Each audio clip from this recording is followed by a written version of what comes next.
So hello, hello. আমি দেখতে পাচ্ছি আপনি ছাতা হাতে নিয়ে এই বৃষ্টির মাঝে দাঁড়িয়ে আছেন। তো আজকে আমরা বৃক্ষরোপণ কর্মসূচি করছি।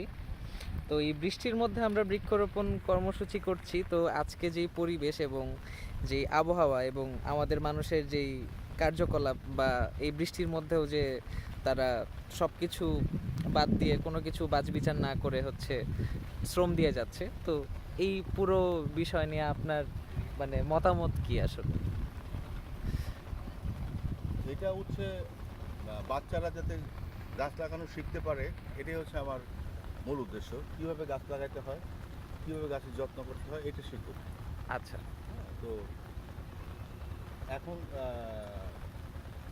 ক্লাইমেট চেঞ্জে সবচেয়ে বড় ইস্যু হচ্ছে বা চ্যালেঞ্জ এটা হিসাবে সারা পৃথিবীতে কাজ করতেছে সবাই। এখন আমাদের জেনারেশন যদি ক্লাইমেট চেঞ্জকে যদি না বুঝে জি। হুম তাহলে হবে না। ক্লাইমেট চেঞ্জের একটা পার্ট যেমন গাছ লাগানো, এছাড়াও আরও অনেক ক্লাইমেট চেঞ্জের অনেক ইস্যু আছে।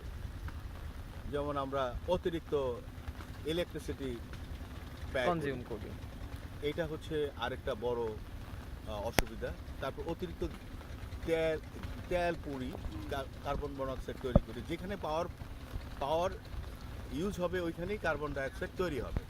তো এখানে কার্বন ডাইঅক্সাইড তৈরি না হওয়ার জন্য আমরা আহ, সহজেই কিছু বুদ্ধি নিয়ে চলতে পারি। আমার বাড়িতে যেমন 10টা বাতি আছে, এখানে আমি 4টা বাতি জ্বালাইলাম। এখানে পাওয়ার কম হচ্ছে, ইউজ কম হচ্ছে, সো এখানে কার্বন ডাইঅক্সাইড প্রডিউস কম হচ্ছে। এখন আমরা যারা কার্বন ডাইঅক্সাইড প্রডিউস করতেছি অনেকেই জানে না, বুঝে না। এখন আমরা কিছু যদি গাছ লাগানোর জায়গা থাকে, গাছগুলো অনেকটা মিনিমাইজ করতে পারে। একটা ম্যাচিউর গাছ, একটা 3টা ম্যাচিউর গাছ একটা মানুষ যে পরিমাণ কার্বন প্রডিউস করে ওইটা মিনিমাইজ করতে পারে। হুম।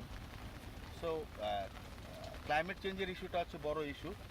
এই ইস্যুটা সম্পর্কে বাচ্চাদেরকে অনেক জানতে হবে, শিখতে হবে। কার্বন মনোক্সাইড কী, কার্বন ডাইঅক্সাইড কী, অক্সিজেন কী, হাইড্রোজেন কী, এটা আমাদের পরিবেশের কী ক্ষতি করে না করে এগুলো জিনিস জানতে হবে। আমি শুধু গাছ লাগাইলাম তাতে হইল না। আমি অতিরিক্ত আমার প্রাইভেট কার আছে, আমি সমানে সারাদিন প্রাইভেট কার চালাচ্ছি, হুম। তাহলে হবে না। এখানে আমার সাইকেল চালাইতে হবে। আমার নির্দিষ্ট অল্প দূরত্ব 5 কিলোমিটার আমি সাইকেলে চলে চলে যেতে পারি। তো পৃথিবীতে অন্যান্য পৃথিবীতে উন্নত বিশ্বে সাইকেল লেন আছে, আমাদের নাই। আমাদের বাইক অ্যাওয়ারনেস, লেনস আছে হ্যাঁ, অনেক বেশি। আমাদের এই অ্যাওয়ারনেসটা নাই, আমরা এটা বুঝি না, জানি না, বিদায় এই সমস্যাটা। তো এই জিনিসগুলো নিয়ে বাচ্চাদের সাথে বসলে, কাউন্সেলিং করলে তারা কিছু শিখতে পারবে। আমরা গাছ লাগাইলাম, এটাই সব কিছু হলো না। অনেক কিছু আছে বাসায়, যেমন আমি আমার 3টা আইটেম দিয়ে খাওয়া হয়ে যেতে পারে। হুম, হুম। এখানে আমি কি করি 7টা আইটেম করি। 7টা আইটেম করতে 7টা আইটেমের যে খাবার, সবজি, এগুলো প্রডিউস করতে তো পানি লাগতেছে, ইয়ে লাগতেছে, পাওয়ার লাগতেছে।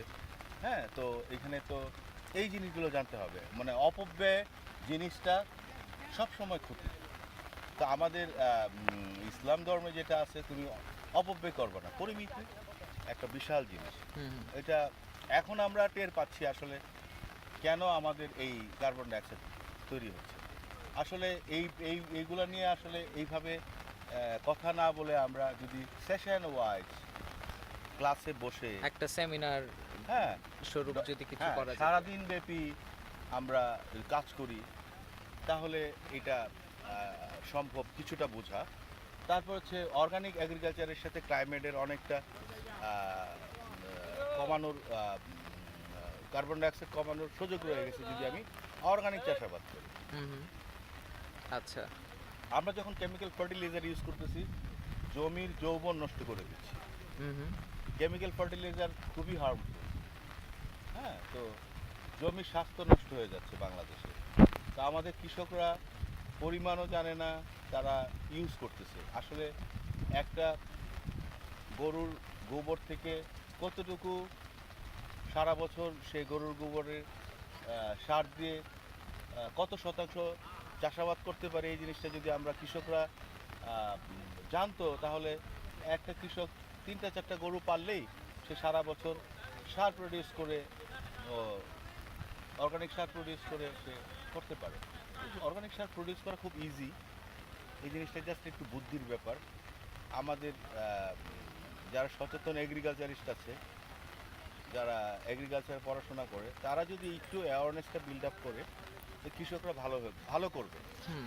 কিন্তু আমাদের দেশে যেটা হচ্ছে, বড় বড় কোম্পানিগুলা পেস্টিসাইড নিয়ে আসতেছে, কেমিক্যাল ফার্টিলাইজার নিয়ে আসতেছে, তারা উদ্বুদ্ধ করতেছে ওই এগ্রিকালচার যারা করে তাদেরকে। তারা ওইখানে যেমন ফার্মাসিউটিক্যালসের এমআররা যে কাজটা করে ডাক্তারদের কাছে, জি। ঠিক একই কাজ করতেছে। এবং আমাদের হাইব্রিড প্রচুর চারা আসতেছে, বীজ আসতেছে, ওইটাতে আমরা চারা রোপণ করতেছি। হাইব্রিড তো কখনোই ভালো না, দেশীয় জাত হারায় ফেলতেছি আমরা। ওকে, আমাদের তাহলে আপনি বলছেন যে আমাদের একটা ইনফ্রাস্ট্রাকচারাল, মানে আপনার কথা শুনে মনে হলো যে আমাদের টোটাল যে এনভায়রনমেন্টাল চেঞ্জ আসছে, মানে ক্লাইমেট চেঞ্জ বলতে পরিবর্তন, কিন্তু ক্লাইমেট চেঞ্জটা আমরা বুঝাই যে এটা একটা নেগেটিভ পরিবর্তন। সো আমাদের একটা ইনফ্রাস্ট্রাকচারাল চেঞ্জ আসা উচিত, বা আসলে হচ্ছে গিয়ে আমরা ওভারঅল কনজাম্পশন কমাতে পারবো, এবং হচ্ছে আমাদের যেই গাছ রোপণ করলে যেই অক্সিজেনের সরবরাহটা, ওটা হচ্ছে গিয়ে কিছু পার্সেন্ট হয়তো বৃদ্ধি হতে পারে। সো আপনি বললেন যে আরবান ইনফ্রাস্ট্রাকচারের কিছু কথা বললেন, যেমন আপনি খাবার খাওয়ার কথা বললেন। আপনি হচ্ছে 3টা তরকারি দিয়ে আপনি খাবার খাওয়া হচ্ছে কমপ্লিট করে ফেলতে পারেন, বাট আপনার হচ্ছে আহ, ওখানে আপনি 7টা তরকারি রান্না করছেন। সো এই ক্ষেত্রে আমরা কি ওভার ইউজ করছি? আর হচ্ছে আপনি অয়েলের কথা বললেন, আমরা হচ্ছে 1 লিটার আমাদের প্রয়োজন অয়েল, বাট আমরা হচ্ছে গিয়ে 7 লিটার্স কনজিউম করছি ইউজুয়ালি, মানে Usually আমাদের আমরা প্রয়োজনের থেকে বেশি এখন ইউজ আমার করছি। প্রাইভেট কার আছে, আমি পেট্রোল ইউজ করলাম। পেট্রোল ইউজ করলে তো এখানে কার্বন প্রডিউস হচ্ছে। অ্যাবসলিউটলি। তো এখান থেকে কার্বন প্রডিউসটাকে কীভাবে রোধ করা যায়? আমার 5 কিলো বা 3 কিলো স্কুল, আমি যদি এখানে হেঁটে চলে যাই বা রিক্সায় চলে যাই বা সাইকেলে চলে যাই, এখানে আমার কার্বন প্রডিউসটা কম হচ্ছে। প্রডিউসটা কম হচ্ছে, ইউজ করছি না, ডিমান্ড থাকছে না, ওইটা হচ্ছে আমাকে তৈরিও করতে হচ্ছে না। আমরা অযথাই আমাদের ট্রেন আছে, আমাদের বাস আছে, আমাদের আমরা ইচ্ছা করলে বাসে ট্রেনে যাতায়াত করতে পারি। অযথাই আমরা এখানে প্রাইভেট কার ইউজ করার দরকার নেই, প্রয়োজন ছাড়া দরকার নেই। তো প্রয়োজনেই তো মানুষ সব কিছু করে, ইমার্জেন্সিতে করে। তো আমাদের বুঝে শুনেই সব কিছুই করতে হবে, যাতে আমাদের ক্ষতি আমরা যাতে না করি। আমার একটা কোয়েশ্চেন ছিল, আমরা যেরকম হ্যাবিটাটে বড় হচ্ছি, আমাদের পরিবেশটা যেরকম, আমাদের পরিস্থিতি যেরকম, আমাদের ভৌগোলিক পারিপার্শ্বিক যেই উঠানামা বা আমাদের যে স্ট্রাগল